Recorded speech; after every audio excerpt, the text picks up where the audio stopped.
Hello there, whoever you are. You've just found a cassette tape hidden in my bedroom. Isn't that strange?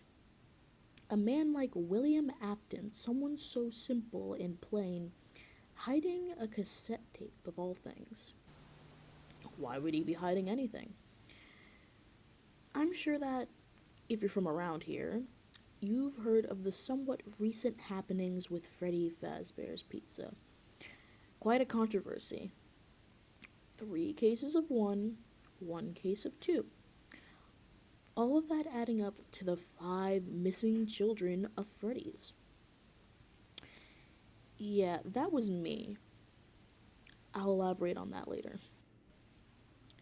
And I wouldn't call myself plain either. I mean, people may think I'm plain when they first meet me.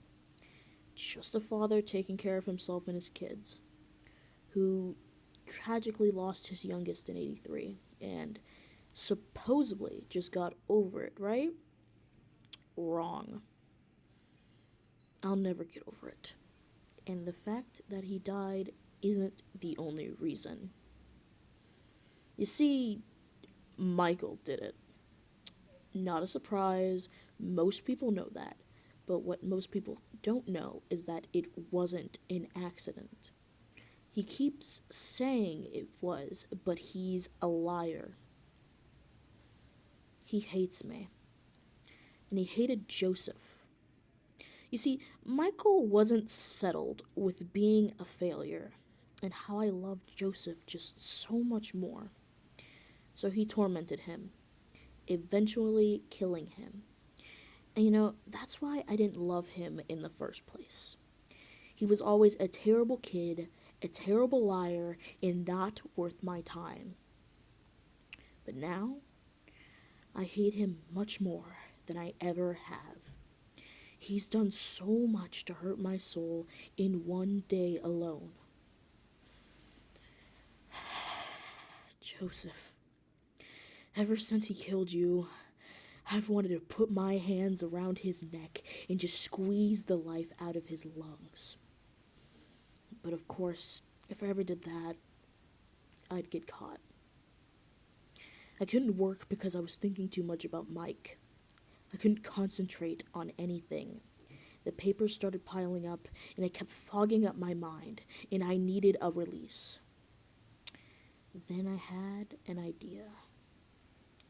Maybe it didn't necessarily have to be Michael. It could be any other brat as long as they're like him. Now, question is, where do all of those brats go? Freddy Fazbear's Pizza.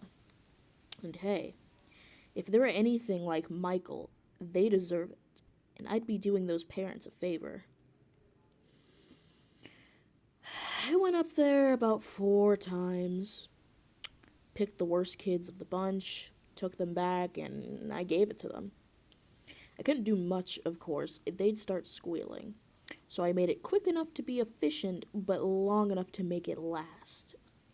It was definitely hell for them, but it was heaven for me. And then I leave, without the slightest bit of guilt. So there you go. And now that you've heard this, you should know that I check this spot every day to see if this tape has been moved. I've seen it so many times, I'll be able to notice even the slightest difference. I will know. So you better put it back, Michael, as neatly as you can, and start running.